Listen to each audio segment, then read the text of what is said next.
ಕ್ಷಮಾಪಣೆ ಅಷ್ಟೇ.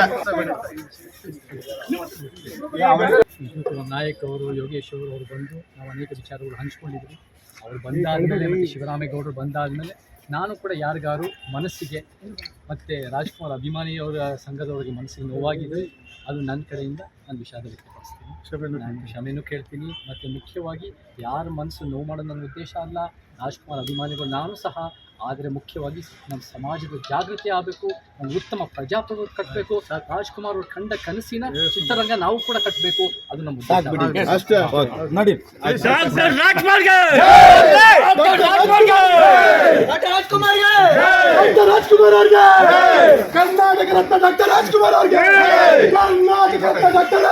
ಉತ್ತಮ ಪ್ರಜಾಪ್ರಭುತ್ವ ಕಟ್ಟಬೇಕು. ರಾಜ್ಕುಮಾರ್ ಅವರು ಕಂಡ ಕನಸಿನ ಚಿತ್ರರಂಗ ನಾವು ಕೂಡ ಕಟ್ಟಬೇಕು, ಅದು ನಮ್ಮ ಅಷ್ಟೇ ಅಷ್ಟೇ.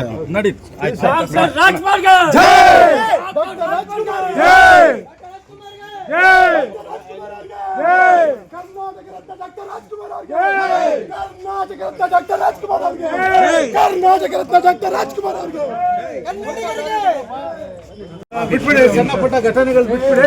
ನೇರ ವಿಷಯ ಬಂದ್ರೆ ನೀವು ಏನೋ ಮಾತಾಡಬೇಡಿ.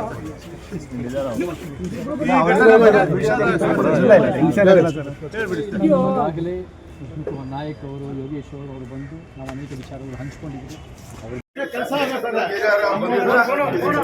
ಕ್ಷಮಾಪಣೆ ಅಷ್ಟೇ. ನಾಯಕ್ ಅವರು, ಯೋಗೇಶ್ ಅವರು ಬಂದು ನಾವು ಅನೇಕ ವಿಚಾರಗಳು ಹಂಚ್ಕೊಂಡಿದ್ವಿ. ಅವರು ಬಂದಾದಮೇಲೆ ಮತ್ತು ಶಿವರಾಮೇಗೌಡರು ಬಂದಾದಮೇಲೆ ನಾನು ಕೂಡ ಯಾರಿಗಾರು ಮನಸ್ಸಿಗೆ ಮತ್ತು ರಾಜ್ಕುಮಾರ್ ಅಭಿಮಾನಿಯವರ ಸಂಘದವರಿಗೆ ಮನಸ್ಸಿಗೆ ನೋವಾಗಿದೆ, ಅದು ನನ್ನ ಕಡೆಯಿಂದ ನಾನು ವಿಷಾದ ವ್ಯಕ್ತಪಡಿಸ್ತೀನಿ. ನಾನು ಕ್ಷಮೆನೂ ಕೇಳ್ತೀನಿ. ಮತ್ತು ಮುಖ್ಯವಾಗಿ ಯಾರ ಮನಸ್ಸು ನೋವು ಮಾಡೋದು ನನ್ನ ಉದ್ದೇಶ ಅಲ್ಲ. ರಾಜ್ಕುಮಾರ್ ಅಭಿಮಾನಿಗಳು ನಾನು ಸಹ, ಆದರೆ ಮುಖ್ಯವಾಗಿ ನಮ್ಮ ಸಮಾಜದ ಜಾಗೃತಿ ಆಗಬೇಕು, ಒಂದು ಉತ್ತಮ ಪ್ರಜಾಪ್ರಭುತ್ವ ಕಟ್ಟಬೇಕು. ರಾಜ್ಕುಮಾರ್ ಅವರು ಕಂಡ ಕನಸಿನ ಚಿತ್ರರಂಗ ನಾವು ಕೂಡ ಕಟ್ಟಬೇಕು, ಅದು ನಮ್ಮ ಅಷ್ಟೇ. ನೋಡಿ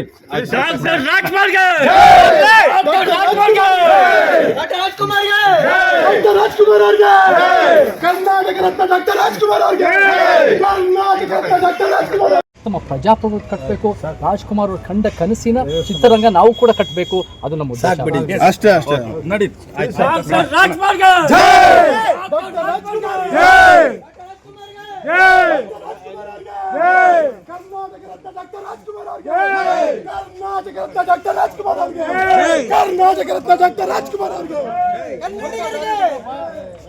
ಬಿಟ್ಬಿಡಿ, ಸಣ್ಣ ಪುಟ್ಟ ಘಟನೆಗಳು ಬಿಟ್ಬಿಡಿ.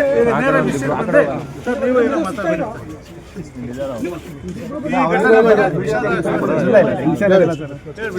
ಈಗಾಗಲೇ ನಾಯಕ್ ಅವರು, ಯೋಗೇಶ್ ಅವರು ಬಂದು ನಾವು ಅನೇಕ ವಿಚಾರಗಳು ಹಂಚ್ಕೊಂಡಿದ್ವಿ.